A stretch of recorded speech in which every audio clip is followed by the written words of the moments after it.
How's it going, everyone? Welcome to Nostalgia Bait. My name is KR Presents. And I'm Julian. And yeah, we're back with our special guest, UltraSargent. Hello. And we're just going to jump in. We talked about Marvel stuff earlier. And from that, I kind of have only one question. Is it a shame that Loki is like the only... I like Echo. And I like most... I like Falcon and the Winter Soldier. There's some shows that I like, but not in the same way that I like the Netflix stuff, you know? Yeah. Part of me is like so confused why like Loki, everyone basically agrees is the best, and then everything else is just whatever. I was like, what happened here? I think it just... I know, if you told me Loki was going to be the best show out of the whole bunch they announced when they first announced them, I would not believe you. Yeah, when they first announced it, I was like, what? You're talking about the fucking brother of Thor? You think I'm going to give a shit about the villain? What is he going to do? Frost giant shit? Oh, he doesn't do any of that? Oh, he's in the TV? Wait, that's actually kind of interesting. Like... and I think that's the thing. It just comes down to better writing than the other shows. It's just a better show. And it has style to it. Like, and I feel like some of the others don't. Like, I feel like Echo maybe is the first one in a while that had a bit of style. Like, it's at least unique compared to some of the other ones, I would say. Or I guess the better word is like a vision. Yeah. Not the character. But, you know. Yeah. It feels like certain shows have the pressure of having to set up the next MCU thing. And I think that's when it gets fucked. Like, yep. WandaVision, I think, is a great example of that because I think it's great up until the last episode. Captain America, I like, actually. Yeah, I like Falcon and the Winter Soldier, yeah. Yeah, Falcon and the Winter Soldier is a great one. Yeah, and then Miss Marvel, I think, is great for most of it, and then shits itself at the end. But I think it has style at the beginning. Secret Invasion is dog shit. Oh, yeah. We don't need to talk about that. Yeah. Miss Marvel, like, it had loads of style in the first episode, but then I feel like so much of it didn't carry over to the rest of the season. Yeah. Like, is it budget or is it time? It's probably both. I feel like a lot of the recent stuff feels like that. It's just been, I don't want to say written by AI, but it feels like it's been created by executives rather than artists. Whereas Loki, to me, feels like it's been made by artists rather than executives. Because it has, like, personality, the writing is good, clearly has passion behind it. Yeah. And then some of the others don't feel like that. Like She-Hulk, for example. Like, it's a fun show, but I can't say I love it. I like She-Hulk. Yeah, and like I like the finale as well. Like that did something different. It didn't have just a giant CGI battle at the end. The finale was so funny. I loved the finale. Yeah, and they played on that whole thing of like, we're not going to have a giant CGI battle at the end with all these giant hulking characters. But then, I don't know, it just doesn't, none of them stand out to me the way that Loki did. Yeah, and it has the whole pressure of doing, I think you're right though. I think She-Hulk, if it didn't have Benedict Wong, despite me loving him anytime he shows up, I think the fact that they had to have Daredevil, actually no, the Daredevil one was pretty cool just to see the contrast, but having Benedict Wong, having to have Hulk and having him to go to space and then bring back his son who's basically the same size as him, I don't know how that's possible. That annoys me, man. Like that storyline in the comics with him and his son is so good, and they've just skipped out on it because Hulk can't get a movie or a TV show. Yeah, why can't Hulk have characterization? Like, why do we have to be like, oh shit, characterization? Like, yeah, it's wild. It happened all off camera in the MCU. Yeah, like at least like Age of Ultron, it like shows that he's out of control and trying to get control and all that shit. Or Ragnarok is whatever. And then between Infinity War and Endgame, that's probably the most interesting to me. Like how he goes from not being able to be the Hulk whatsoever to being a smart version of the Hulk. You know, because that Professor Hulk is like a big part of Secret Wars. You know, so that's interesting to me. So it's like what I don't know.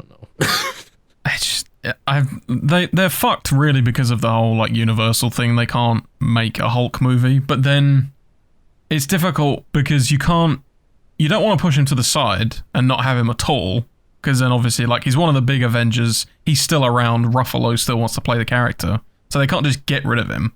So then, but then I think just sort of shoehorning him in different places kind of does him a disservice as well. They're stuck between a rock and a hard place, really. Like, they can't. I honestly, like, I wouldn't know how to work it out at all, on like how to utilize the character properly. But he doesn't get his due, I would say.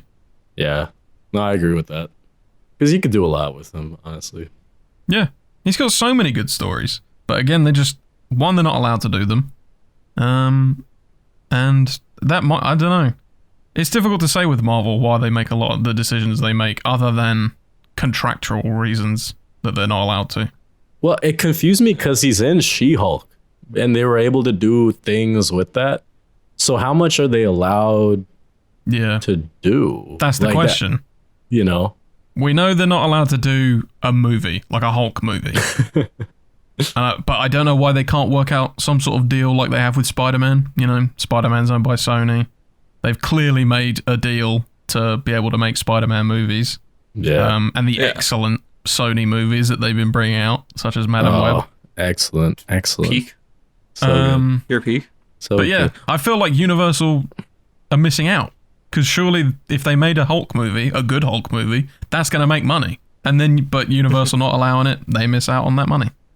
Don't they know that Marvel, you know what I mean? Like, if the people that are basically running the industry at this point are the ones who want the rights and all that stuff, why don't you encourage that? Universal's trying to do Dark Universe, and that's gone well. You know? Not again. Like, surely they're not trying again. They have to with that whole Dark Universe attraction that they're doing. Oh yeah. Well, but people just like Frankenstein and the Mummy and shit. Or Frankenstein's monster, I should specify. So people think Frankenstein's the monster, but you know. Yeah, they're kind of weird characters because they're not like, I would never consider them like a franchise, and because they've just always been around for as long as people can remember. They're kind of just in culture.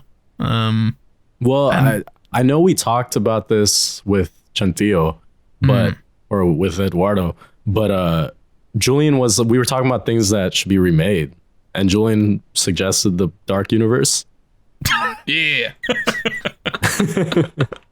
I don't know, man. They've tried so many times. But the way he said it was more of like, am I getting this right? Like a kind of like an anthology idea. Yeah. Yeah, that makes the most sense. They kind of hinted at it. Yeah. Where did they hint at it? In For what? like the first 2 seconds, Tom Cruise met what's his name? Jor-El. I forgot his name. Russell Crowe. Thank you. Mr. Hyde. Yeah. He was like, we've been trying to find these species. Yeah. What, in the Oscorp Vault of Monsters? Yeah. I 100% agree. Anthology is the way to go, but it's just kind of, I mean, when they first started trying to do a universe, it's just they're all just trying to do the MCU thing and have it connected, like all connected with each other. And it's just I just don't think that works for those characters. They're not the Avengers. They're not the Justice League. Like, they're not a fucking team. Just do different stories. I think the monster universe, like Godzilla and Kong and all that. Oh, okay. They're the only ones who did it successfully. That's not Marvel, in my opinion. Sure. There, yeah. At least in a way that like things connect, and it doesn't. At least it feels like they have some vision of what is going on. It doesn't necessarily need to lead to like, oh, what's the next big thing? But it at least has this idea of continuity with it. They at least thought it through. Yeah. You could say, I guess the other one is DC, but DC is always a hit or miss for the general audience. Mainly miss. Yeah. For general audience, yeah. Yeah. It's hard to build a cinematic universe. Who knew? Well, because no one had done it before. Yeah. Right?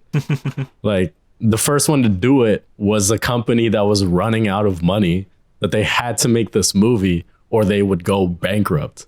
And then somehow they did it. I still don't know how they did it. Shit, it's been fucking 16 years? Fuck if I know. Since which? Batman Begins? Since 16 years, right? Since Iron Man. Oh, shit. Yeah. Yeah. Has it really been that long? Yeah. Damn. But I guess that's my point. Like, where at least you could think maybe around the time of 2014, Godzilla maybe planned to like do a bigger thing from then. Man of Steel was definitely not made with the idea that there was going to be something after that.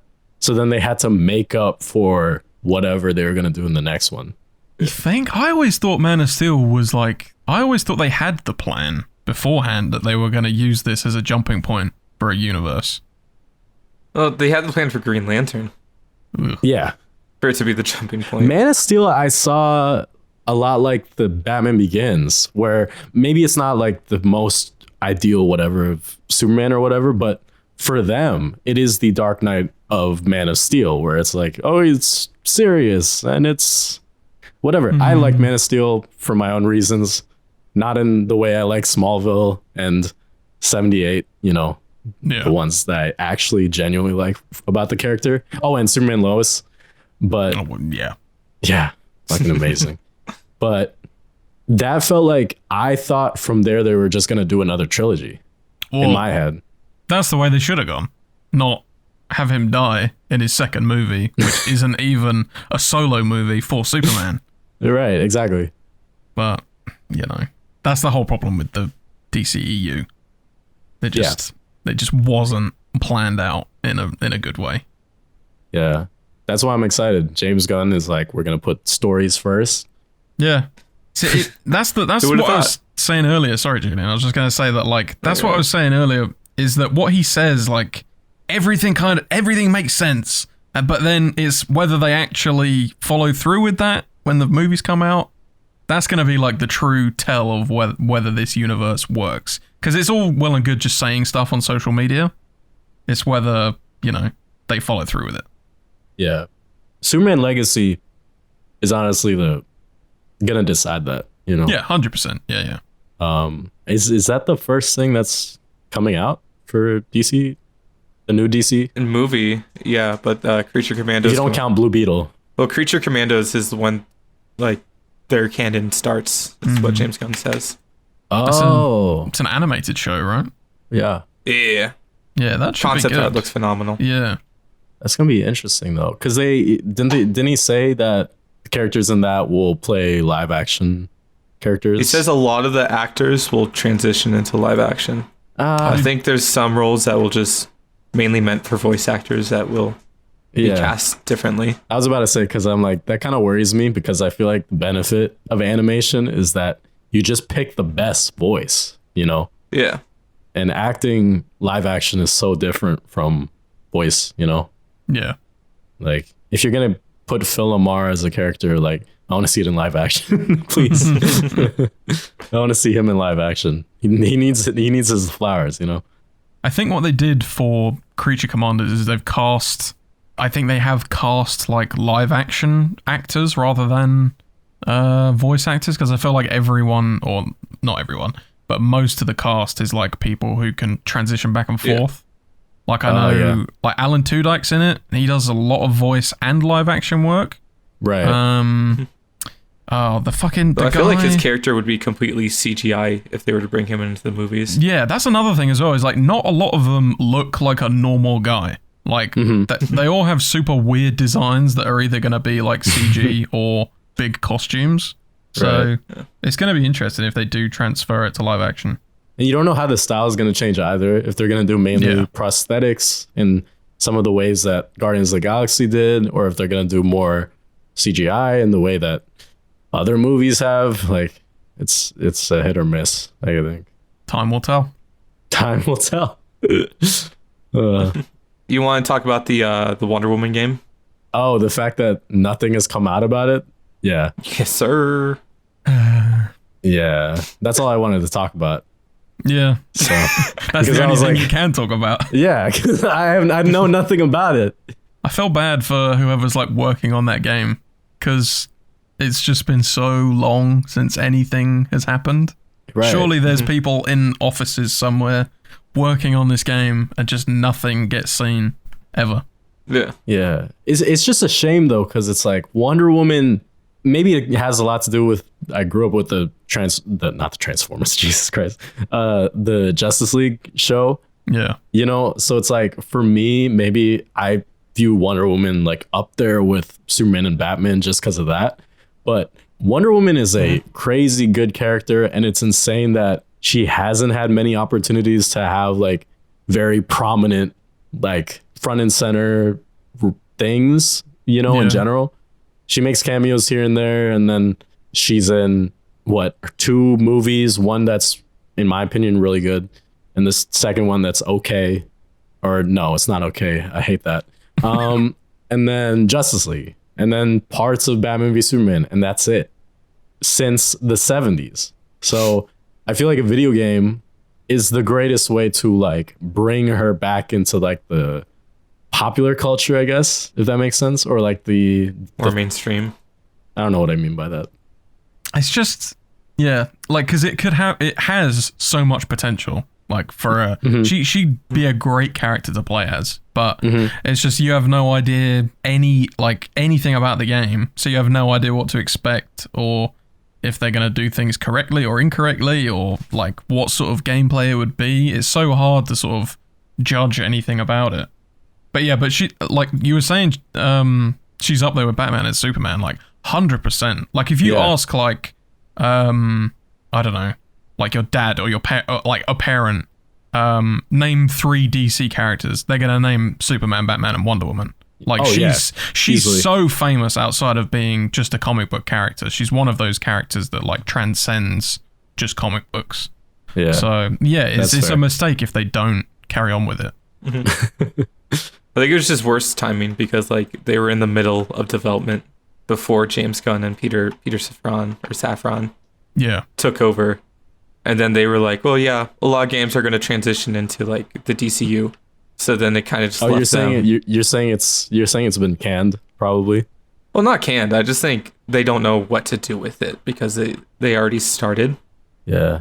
I think it's just a shame to have video games tied to the movies, you know? I'm not saying like, because I think movie tie-ins are its own thing, but I think video games have this, you know, versatility in the same way that animation does, where it can do things and like have that suspension of reality that movies don't really have, or TV shows don't really have. Yeah. So I don't know. Part of me is like, if it has to follow a storyline to do these certain things, it's like, that might be a boring fucking game, like, you know? Yeah. So it worries me that it's also connected to that. So, well, they're just locking themselves in a box, because it's like they have to, either the game has to adhere to what the movie has decided about the character, or the movie has to decide to what the game has written about the character. So one has to be dictated by the other. Whereas if it's not connected to anything, you can tell whatever story you want to tell. Yeah. And I think like the Spider-Man PS4 games are like a great example of that, you know, because you have Spider-Man doing his own shit. You also have the animated stuff like with Into the Spider-Verse, Across the Spider-Verse. But then you also have the video games, and each of them have like great parts of the character. It, you know, brings up a lot of conversation about those different adaptations. And I feel like if you draw it to just one thing, you're limiting yourself from having that character only be like this, you know? Yeah. So. Yeah. And it's like if it never sees the light of day, it's just you've wasted so many people's time as well. Because like so many employees probably are working to deadlines and things like that for this game that may never even see, or may never even be in the hands of the public. Yeah. It's fucking bullshit. Yeah. It must suck to be a developer, video effects, or anything. God. Yeah. I mean, I'm so glad I do VFX. It's like, have either of you played the 2018 God of War game? Yeah. So like, they made a documentary about the creation of that movie, which in itself is a brilliant documentary. But at the start of that documentary, that studio is working on a different game, and then it just gets canned. And it's like, it's just hours of work that people have done just gets thrown in the trash. And it might be the same with a game like this. Yeah. Which is very unfortunate. Yeah. It sucks. Anyways, I hope there's more stuff coming out. But that's my hope. Yeah, speaking of things getting canned, or not seeing the light of day, how's Midnight going, Ultra? It's going good. I feel like every time someone asks me the question about it, my immediate answer is, it's going well. But yes, real. I want to say it's like, I hope you feel immense pressure from my question. Oh, I do. Don't worry. I'm sure my biggest fear is when it comes out, 5 people watch it, and then that's it, and then no one ever sees it.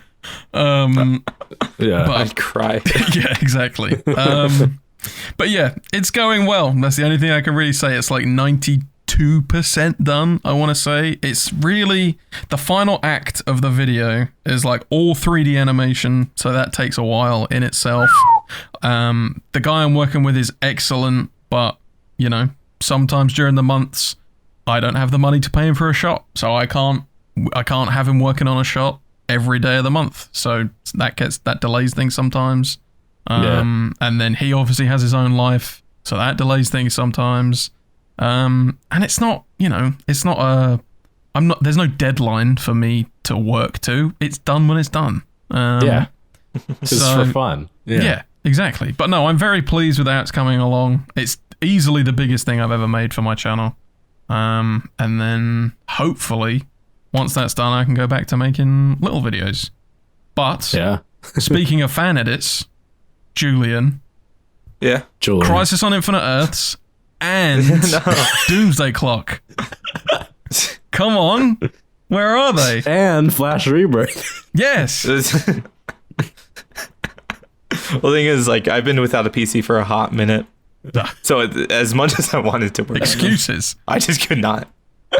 I know, right? It's just fucking, how could I? Yeah.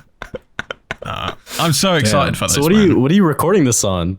No, my graphics card doesn't work, so I just can't even open up After Effects. Wow. And you know me, I very VFX heavy. Because I find that the most fun. You VFX heavy? No way. No, I wouldn't think that at all. So then I thought you have everything AI generated. Dude, have you seen those AI videos? Fucking shoot me. Insane. But I feel nothing when I watch them, though, you know? Mm-hmm. It's because you know they're AI. It's like, why should you? Sometimes I'll look at it and it has the right thing and all that stuff. And then I'll look at it and I'm like, oh, it's AI. You know what I mean? Like, has this weird like sheen to it that like doesn't look like anything. Like I'll see it sometimes because I follow a lot of artists on Instagram. So I'll get a lot of recommended things and all that stuff. And a few times I'll get occasionally the AI generated thing and I'll be like, oh, this is cool. And then I'll look at it and I'm like, oh, it's AI. Fuck. Yeah. It just takes any like enjoyment away. Yeah. Because you at least know on the artists, like artists is in heavy quotes there, that like they have no passion behind what they've just done. They've just typed a few words into a prompt and then just posted whatever's come out. Like there's so many going around on Instagram now that they were artists before and now they're using AI art in their art. And it's so obvious whenever they combine the two, if you know what I mean, if that makes sense. Mm-hmm. Yeah, right. And I just felt like that's sad because they clearly started with a passion for art, wanting to create, you know, whether it's painting, drawing, or digital art or anything like that. And then now it's just because they can type a prompt in a box somewhere, like, just the energy behind it is gone. Yeah. Mm-hmm. I actually read this post a while ago, and I agree with it a lot, where it's like artists or just anybody who makes things, like whatever, have to have this level of imposter syndrome anytime they make something because everything that they do is an expression.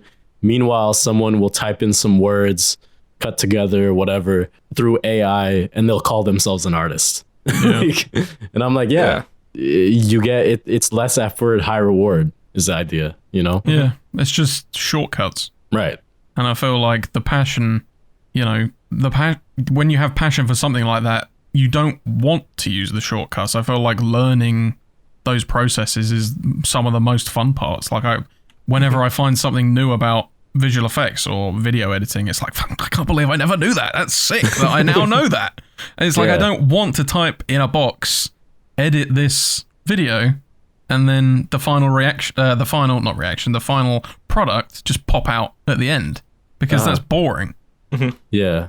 Even there's something incredible about watching like Blade Runner 2049, and it's like knowing that everything is hand done. I mean, like obviously computers are involved, like whatever program or whatever, but regardless, there is some kind of vision. Someone had to make choices for this, the idea that someone had to do that and it looks incredible, that is like something that makes me respect it even more, because I'm like, wow, the VFX people like really shined on this type thing. If you do something like, okay, good example, Secret Invasion. I knew you were gonna fucking say that. Like, and even a couple posters that came out for like Loki and like random MCU things, it's so obviously AI generated. Yeah. Like, it's so obviously done. And people are like, oh, but if you like edit it and stuff, I'm like, yeah, but like if I can tell it's AI, that's a problem. Like, yeah. Like, if you're saying AI is whatever and stuff, it should be seamless, you know? And it's kind of scary that it's getting to the point where it's about to get super seamless. But the whole point of people who make posters and stuff is they make it, and you know that they make it, you know? Yeah. You want to give credit to a machine? That's super weird for me. For a level of expression, that's weird. You know? But Secret Invasion, the intro was all, you know, AI. So bad. And they said they composited and like did stuff. And then the showrunner was like, oh, it's because, you know, it's like in the Secret Invasion, you know, like you don't know what's what and you can't trust. I'm like, did you even watch your own show? You didn't do any of that at all. And there was no mystery. Yeah. Like I didn't feel any kind of, you know, I guess what's the word, like paranoia or anything. So yeah, sure. Like why should I watch this and be like, oh, this is like crazy, you know, like if it looks like shit, you know, that should be a pretty big indicator, you know. Which it did. It did. And it's a shitty show.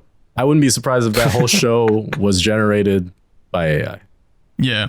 If people made choices and stuff, I'm sorry that I called your work AI. If it was, it's very... I think the one choice was to have them not read the comics behind that show. Yeah. I don't think that happens for any Marvel comic though. Anything after Winter Soldier. I don't think they read comics. I think I saw like either on TikTok or YouTube or something. It was like a collection of moments from interviews from like the different creators of the MCU shows, and nearly all of them say we were told to steer away from the comics, or we didn't read the comics or whatever in some shape or form. And it's like, I can't understand the logic behind that. Why, when you make a comic book something, TV show or movie, would you then steer away from the comic books? It doesn't make any sense. I just don't know. It also doesn't make sense to me because I get the idea of not doing it in the sense where if a director wants to do it a certain way and you're always thinking about how it's perceived in the comics and you want to take it a different route, that makes sense. They almost never take it another route. It's usually a very conventional route. Yeah. And, you know, reading the comic is like reading a book in the sense where there's source material that this is based on, and there's a reason why people like it. Maybe you should grab something from that. I'm not saying like page by page, word by word, like everything is like money. That's not what I mean. But I'm saying like, if you get the gist of like what it's about and all that stuff, I think that informs a lot about why people receive it, you know? Yeah, well, it's like you said, there's a reason why people have fallen in love with those characters over the years. If you then adapt them to a TV show or movie and completely change the character, people are going to be unhappy. Exactly, right. Like Captain America, it's like, what happened there? Because I think that's a pretty faithful adaptation, you know, in terms of like character-wise, at least. What Yeah. Did you do the same thing here, or like did you have a source material and you like went with that and people liked it? Isn't that the important part? Yeah, I don't know. They just make some odd decisions sometimes they make some really good decisions, but then something from the other end of the scale just comes up and it's like, why the fuck did you make that decision? Like, it doesn't make any sense. But yeah, I don't know. There's an answer, Ultra. It's called money. Yeah, that usually is the answer. You're right. Yeah, something's cheaper and easier to make. Let's do it that way. One of my relatives who's a lot older, I was telling, they were like, "Oh, there's this thing that happened, like these execs did and all this stuff that kind of fucked over a lot of people." And she was like, "Why would they do such a thing? Like, why wouldn't they do that?" And I'm like, yeah, none of the people who make these decisions are humanitarians. Like, they don't care. Like, you know, they're just thinking about the check. Right. If the world was run by humanitarians, it'd be a very different society. All right. Well, it's just, I mean, it happens all the time. It's like you could just use Justice League as an example. Like, they butchered that fucking movie. Mm-hmm. And you know, they brought out the Snyder Cut, and while I mean, it's still controversial, but it's clearly a better film than the one that came out in the theaters. And it's like, when that happens, it's so obvious that executives have no idea what the fuck they're doing. Because it had a vision. Exactly. That's the difference. Execs don't have visions. They have visions of like, all right, you need to include this. They have visions of paychecks, is what they have. Yeah. They wake up and they're like, oh, where's my paycheck? That's actually how I dream too. That's crazy. Bro, no way, me too. No, that's crazy. Don't you wait every Friday? Every other Thursday. Oh, for you it's Thursday? For me it was Friday. Yeah. You so lucky. Yeah, we had it every Friday. So, but I also made less money. So, you know, there's that issue. Like, I would tell people how much I made and they're like, wow, I do this. And I make way more than you. And I'm like, fuck you. Are you working on anything? I asked Julian about Crisis and Doomsday Clock. What are you doing? Next week. Okay, by the time this comes out, it'll probably be out. I started a Weapon X trailer a couple years ago that I thought about restarting. So we'll see. That'll be good. You can use the... I really liked that the one shot you did that back then. Oh, the him with the like the mask on, or like the I forgot what it's called, the helmet or whatever with the red. That's gonna be in that, because that's my favorite look of Wolverine. Everyone likes him in the costume with the yellow and the. I like yellow and black. Most people like yellow and blue, but no, I like him when he's like in Weapon X, where he's just shirtless and he's got all the gadgets on, like he's got like the pipes running around him and stuff. Yeah, like it looks fucking metal as shit. Yeah. that's why I love it. And he looks terrifying, you know. So yeah, that's why I like that look. So, and he also kind of looks like Cyclops, oddly, with the red thing with the visor. Yeah, or that's what it's called, a visor. Damn. You've got them like 3 shots from X-Men Apocalypse. Yeah, I do. So surely he could stretch. He was making the most out of it, if I remember correctly. Yeah, I'm gonna finesse the fuck out of it. Well, my plan was, you know, structure more like a slasher film, where it's like you see like a lot of Wolverine in the beginning, and then you see less of him, and he's just kind of like that dude who hunts the scientist down. So, which is kind of what the original comic is. So that's my plan, but we'll see if I ever finish it. No, that'd be sick. Julian, did you decide on a song for Doomsday Clock? Oh yeah, I have a couple options. I'm narrowing them down. what you got, like 10 probably? I went from 20 to 10. Oh Jesus, it's progress, Ultra. Oh damn. I feel like Dr. Flashpoint's making us all look bad, because he brings out he used to bring out like a video like every month. Yeah, I don't know how the man fucking does it. Yeah, me either. Maybe that's all he does. I don't know. He's slowed down at the moment, because he sent me a message. Like, I'm gonna leak our DMs right now. But he sent me a message the other night that was like, he wanted to get back into working on something. And I imagine he's been busy because of work. Like, you know, like the same for all of us.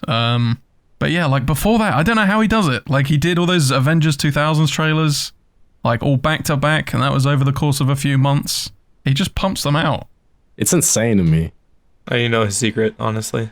He must have like an incredible work ethic. Yeah, he does, honestly, because like he will start something and then he just won't stop on it until it's finished. And I'll get like, he'll do it within the space of a week or 2 weeks, and I'll get DMs from him like every other day, like, what do you think of this? Should I change this? Is this music good? It's like, oh shit, really? Yeah, it's like, just give me a minute. I'm still reading the last message that you sent me. Yeah, he when he's on it, he just goes. That's why, you know, he makes some great shit out there. Yeah. Yeah, I think my favorite, I was trying to think of what my favorite trailer from him was. I don't even know. He has way too many. I think the Kingdom Come one is probably my favorite. I really don't know. He did one, Oh, I can't remember what it was. It might be the Kingdom Come one, but he used Brandon Routh's Kingdom Come Superman, and it had a song by Peter Gabriel, which was really good. I'm gonna have to look it up because it's gonna bug me. Oh, My Body Is a Cage. That's the one. Yeah, that's the one. Oh, it was the one with Kevin Conroy, right? Yes. R.I.P. Yeah, that one's sick. I love that. That's a good one. I can't remember what it's fucking called. Reign of Terror. Batman Reign of Terror. Oh, you found it? Yeah. Oh, shit. Maybe I'll watch that after this. Heavily fucked with his Green Arrow Supermax one. Yep. Yeah. That's sick. Yeah. It's insane that was going to be a movie. And I think it would have been really good. There's so many like DC characters or Marvel characters that will just never get the spotlight that they should have. Because there's so many characters that just have great stories and they will never be adapted. Yeah. Well, it's just crazy to me that there was a script done. Like most of us have read the script. Is that the Kevin Smith one? No, that's David S. Goyer. Oh, okay. Kevin Smith did he's done a lot. He did the Superman Flyby, I think. And Superman Lives. Superman Lives, yeah. I swear he did something Green Arrow. Oh, didn't he do like... He did the Green Arrow comic run. Yeah, maybe that's what I'm thinking of, yeah. He created Onomatopoeia, which is hilarious because Superman and Lois really used him well. Yeah. And I love his Onomatopoeia, but Superman and Lois is significantly better. Oh, yeah. I don't know if I've ever read his Onomatopoeia, like, comic version. It's fun. But the show is better. I'll say that. The show's significantly better. Oh, okay. Yeah. The show's completely, like, almost completely different. Yeah. He doesn't have, like, a siren thing. It's just, he's a killer. He's just a dude that's just like, trip, splash, splash, bang. Yeah, that's the only thing I know about him is that he speaks in those words. Oh my god. And like he just hunts down like vigilantes. Imagine if he fought the 60s Batman. I would love that. He needs to come back, Kevin Smith, and just write that now. Kevin Smith, come back to DC. I've got a project for you. Just for this and this only. Yeah. Yeah. You love Batman. You love your own character. Bring him back, You know. Oh my god.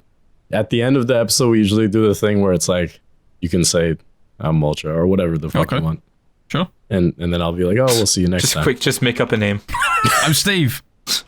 Steve! Holy shit. Steve Carell, I've always wanted to meet you. Holy shit. I'm a big fan. Dude, I can't wait to see you in If. Oh yeah, he's in that, isn't he? He's like the big purple thing. He is. He's a purple fuck. Yeah. He's a purple fuck. I didn't know John Krasinski did that, by the way. He directed it, I think. Or I think he wrote and directed it. I was going to say, I think he's directing. Did he write it as well? I think he and Ryan Reynolds came up with the concept. Nice. Oh my god, I didn't realize Ryan Reynolds was involved with it. It's like partially animated, right? I remember I saw the trailer, but it's been a while. I think there will be elements of animation because like all their imaginary friends okay, have different animated looks to them, so I could only assume different animated mediums could be used as well. Damn, he thought he created that. Foster's Home for Imaginary Friends. Better. Real. Better. Well, guys, that is it for this episode of Nostalgia Bait. And thank you to our special guest, UltraSargent. Thanks for coming. Thank you for having me. Yeah. Do you have anything to plug at all, or just... Not really, other than my YouTube channel, youtube.com/UltraSargent. Subscribe to that, and then eventually, whenever a video comes out, you'll see it. Yeah. You guys want to see Midnight like that? I hope so. It's coming, all right? This is the Citizen Kane of fan edits, all right? Okay. Putting more pressure on you. I'm just playing. Oh, Lord. If you guys like this series, you could please share it around. We're just randomly talking about random things because we're also random people. And if you want to listen to any of the episodes a week early, you can always join patreon.com/krpresents, and you'll get each episode a week early because we're obviously doing every 2 weeks. So if you don't want to wait for the next episode, please check that out. Also, a lot of great perks like special sneak peeks for upcoming videos and early access to other videos. So with that being said, my name is KR Presents, And I'm Julian. And I'm UltraSargent. And we'll see you guys next time. Peace.